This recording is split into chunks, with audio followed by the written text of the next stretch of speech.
Hey, what's up guys? Welcome back to Dad Malls, your one home for the coolest mall content and everything retail related. In tonight's episode, we head back to the Midwest and visit a mall not in Minneapolis, but in the other twin city of St. Paul, Minnesota, where I just had to see if the downtown's old Galtier Plaza was still around. This was the city's failed effort to bring luxury shopping to the heart of the Pig's Eye. This mall, of course, failed and has sort of since been just reworked into the skywalk system. But remnants of the old mall in its 80s splendor still dot the remains of the Galtier. So before I spoil too much, I'd like to take a moment to shout out our winner, who was able to successfully guess the next mall. Very nice job, Evans Explorers. If you'd like to have your chance of being shouted out in the next episode, stick around for the next challenge. Anyways, let's park in the parking garage here, try to fire Wayne 2, and tell the story of the Galtier Plaza, and see how it was doing as of my visit back in April of 2023.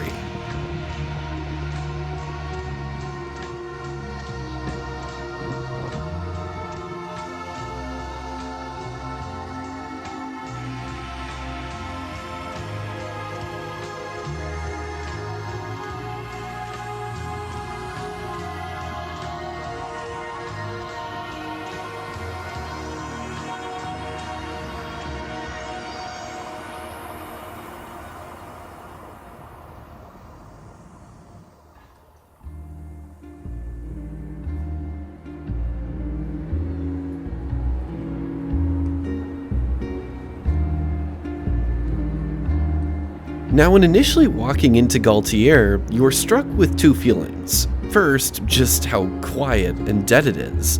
There's no music, no people, no nothing. The second feeling hits when you step into the mall structure itself. Megalophobia, if you have a fear of the tall and unorthodox. But me, personally, I was fascinated by those giant iron gables and the mall's dozens of towering skylights. All of this, the neon clock tower, the fountains, planners, conversation areas, and now closed-off storefronts, still sit like they did in 1985. So how did this mall come to be?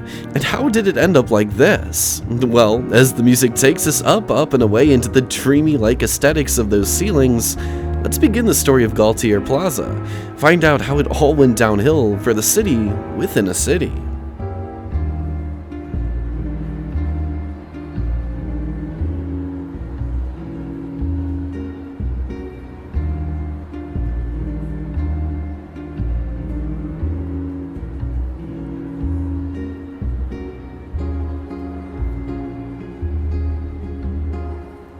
Galtier Plaza's story as a downtown mall more or less begins on the actual site where it would be built.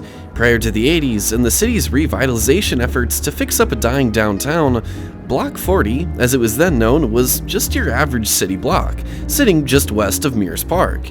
It contained several different row buildings, apartments, and parking lots, as the east side of downtown leaned more into the city's older industry. But in the 60s, the construction of the 35 East and I-94 freeways cutting right through downtown began seriously blighting it, and soon St. Paul was seeing more of its old blocks left dead, including more of old Block 40. Back in the day, this wasn't really a problem, and it would largely be ignored for decades, as just another old block of the city. But in the 80s, this would all change.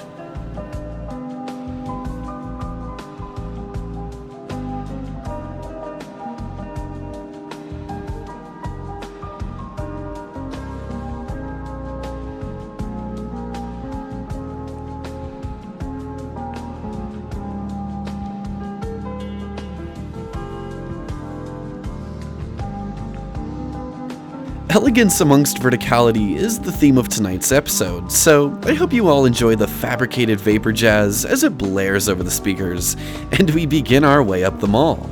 Now, originally, the first 3 floors would have once been shopping, with the staircases, escalators, and elevators really being the only remnants of its retail past. Oh, yes, and of course, that giant neon-covered theater.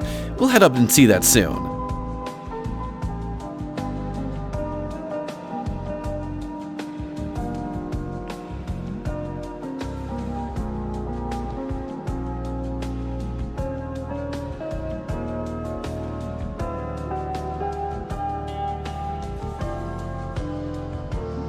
As early as 1982, city developers Lower Town Redevelopment Corp. Were trying to bring life back to the city's struggling core.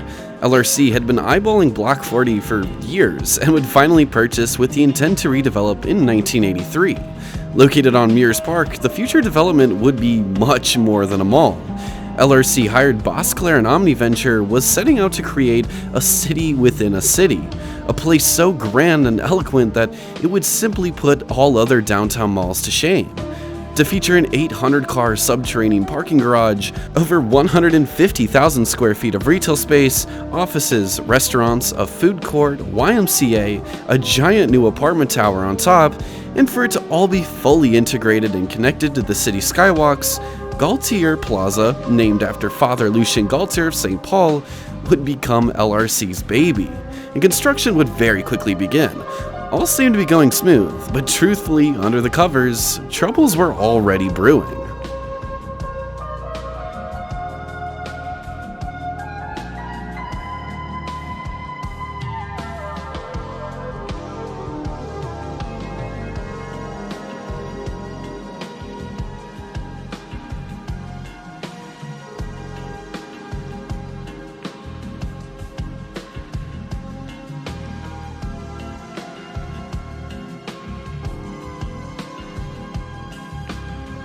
Once on the second floor, you can sort of see just a few of the last remaining storefronts from back in the mall days.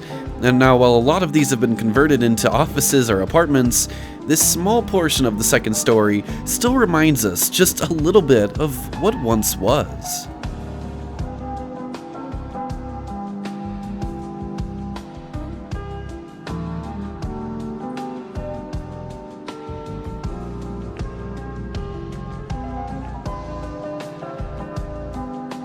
Galtier's very complex design and the constant financial changes and constraints would see the complex go through several different designs early on, including the change to split the one luxury condo tower into two separate towers, each with their own step-back designs. All in all, the project would cost over $140 million, excluding several other costs and loans.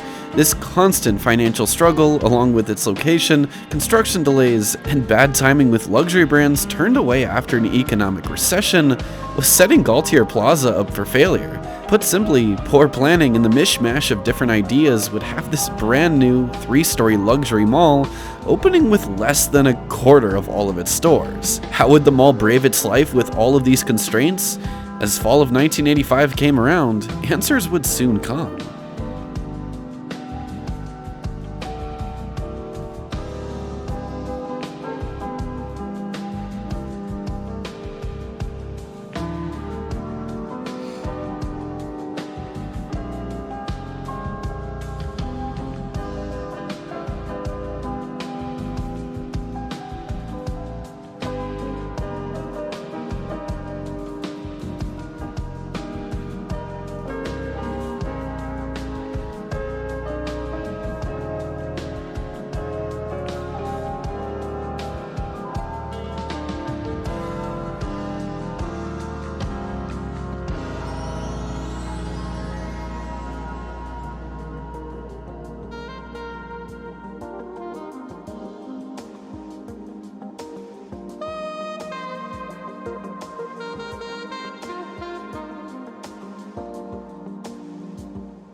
It's not necessarily in the center of the mall, but I consider this grand clock tower court to be the mall's main center court area.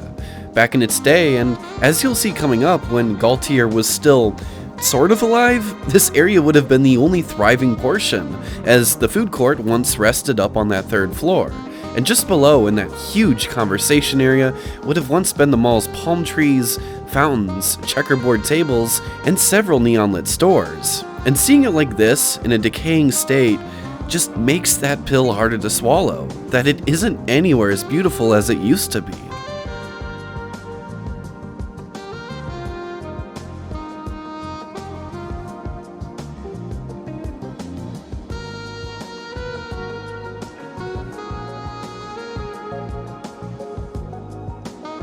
In November of 1985, Galtier Plaza would officially open its doors to the public.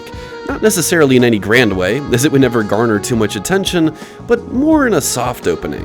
What shoppers found was an 80s neon paradise, a true city within a city. From entering through the main doors on Sibley, shoppers were greeted by the neon-lit clock tower, which topped out the mall's massive 8-story gabled design, with the first 3 levels, as mentioned previously, being home to the shopping mall, and the rest home to offices, apartments, the YMCA, and the residential towers. Inside the mall, shoppers found an utterly beautiful 80s aesthetic. Palm trees, pink salmon-tiled flooring, a golden ambient atmosphere with street lamps, checkerboard tables, lion head fountains, and a handful of colorful stores all populated the hallways of Galtier Plaza. On the 3rd floor lie the mall's food court, which contains several popular name brands and neon-lit restaurants. Adjacent the food court and on the other end of the 3rd floor lie the other of Galtier's grand spectacles, being a neon-decked 4-screen movie theater operated by Cinemaland. Galtier Plaza upon opening was grand and quite fancy, but it never really picked up the traction and popularity it needed to thrive. Due to the constant budget overruns, delays, and setbacks during construction, dozens of tenants would pull out, with several doing so throughout the first few years. This is evident in the photos from the time, which show the mall's vibrant hallways completely empty, with large spans of the 2nd and 3rd floors covered in drywalls. These concourses, hopefully to one day become full of thriving stores, would never really reel that future in. And instead, after opening, Galtier Plaza was estimated to have lost investors over $45 million. And Chemical Bank, who at the time loaned large portions of money towards its construction, was said to have lost over $90 million on the failure that was Galtier Plaza.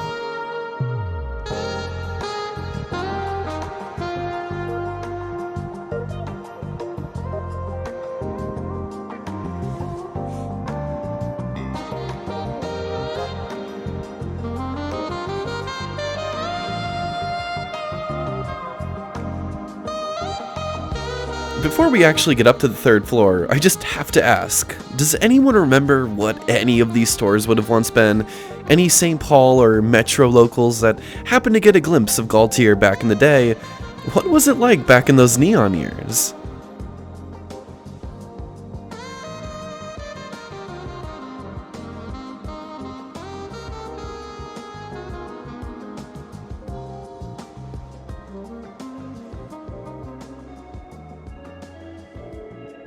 Moving up to the 3rd floor here, this would have at one point been the final floor of shopping, as originally this would have extended through on both sides towards the 3rd level food court and the clock tower court. However, sadly, this has all since been stripped away and since turned into office space. Thankfully though, this marquee theater is still here. I just wish I could see all those lights on one last time. Oh well.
As early as December of 1988, just 3 years after opening, a Canadian developer by the name of Henry Zayden would purchase the struggling mall for just $13.1 million.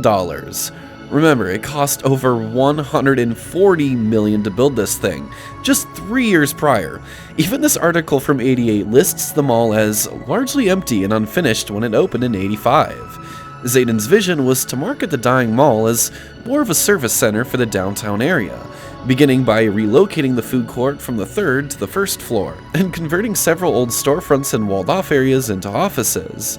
Zayden saved the mall that was never meant to be for a short time, as the new food court was much more popular, and drew in more crowds from the street that of which it was located on. However, with Zayden's departure from the project in '92, Galtier was still just a big empty shell. It was now, once again, only a matter of time before Galtier's next major facelift, and such would come by the end of the millennia.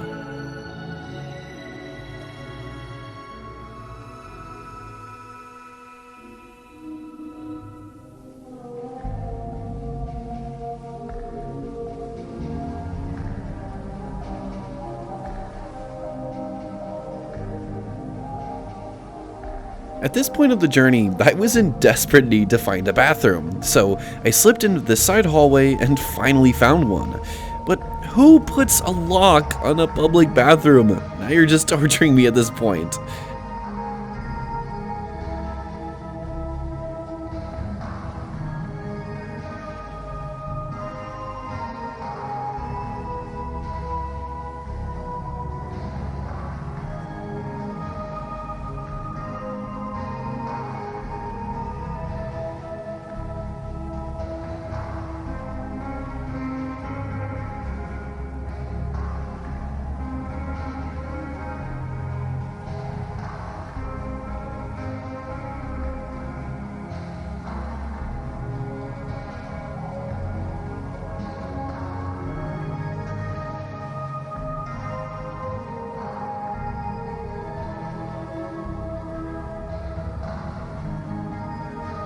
In 1998, Galtier Plaza theaters would show its last movies before closing forever, and just a year later in 1999, the mall would be purchased by the Wasmer Group, who would instantly put it through a massive facelift, covering the tiled flooring and carpet, tearing out most of the second and third story shopping options, and replacement with offices and apartments. Wasmer would see through that this renovation stripped Galtier of almost all of its mall aesthetics, giving us the mall that you see today. And by then, Galtier had fully morphed into its new life, less as a mall and much more as just a business center. Throughout the 2000s, not much would really happen, and the last bit of meaningful history comes in 2009 when Galtier Plaza would lose its name and become Cray Plaza, as the tech company had just moved into the complex. Going into the 2010s now, as a sterilized white office building, Cray Plaza barely resembled its retail past, and furthermore, in the coming years, would only stagnate further.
When I was exploring this mall for the first time, I hadn't done any homework on it yet. I didn't even know if it was still going to be open, but what I sure as hell didn't expect was a food court. And then sadly, I was right. I think since all the restaurants have long closed, even the good old first floor food court, which all these signs point towards, has long been stripped. Originally though, it would have once been beyond that gray drywall when we first walked in.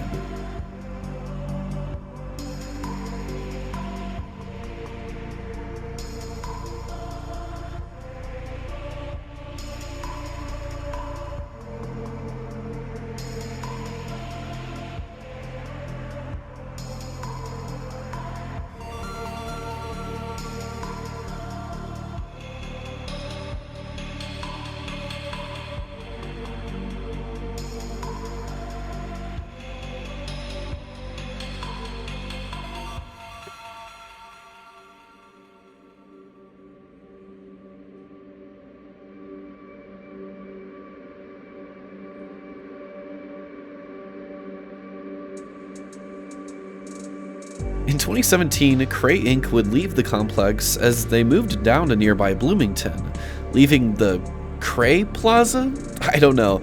I'm gonna revert its name back to Galtier Plaza. I'm taking that creative liberty, as I don't think any major naming rights have taken over since Cray's departure. So, Galtier Plaza in 2019 would be purchased by Ghost Management, owners of the 2 residential towers on top of the complex, with plans to turn almost all of the dead office and remaining mall space into apartments. And in 2021, construction began, giving us the haphazardly sectioned off glue-scented nightmare that it is today. As of putting this video out in April of 2024, Galtier Plaza is still open to the public, albeit hastily sectioned off, as construction continues to renovate it one last time into its final stage of life: apartments.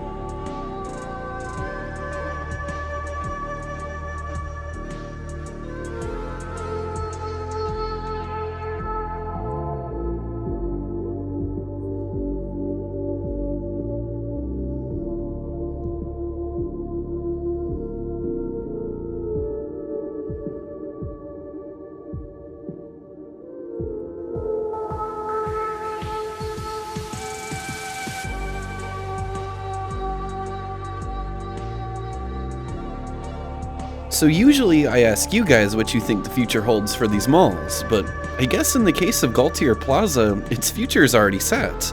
And thankfully, instead of tearing it down, they're saving the structure and turning it into apartments. Which is just amazing, because living in a place like this, after it gets cleaned up obviously, would be so cool. I don't know exactly how it'll work, but it would be pretty sweet to be able to wake up and go to your window and then look out at the old mall below.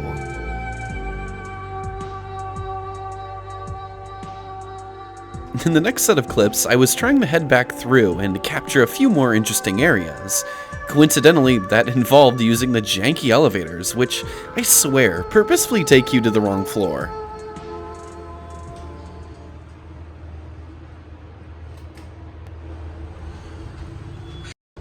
I just accessed the back rooms.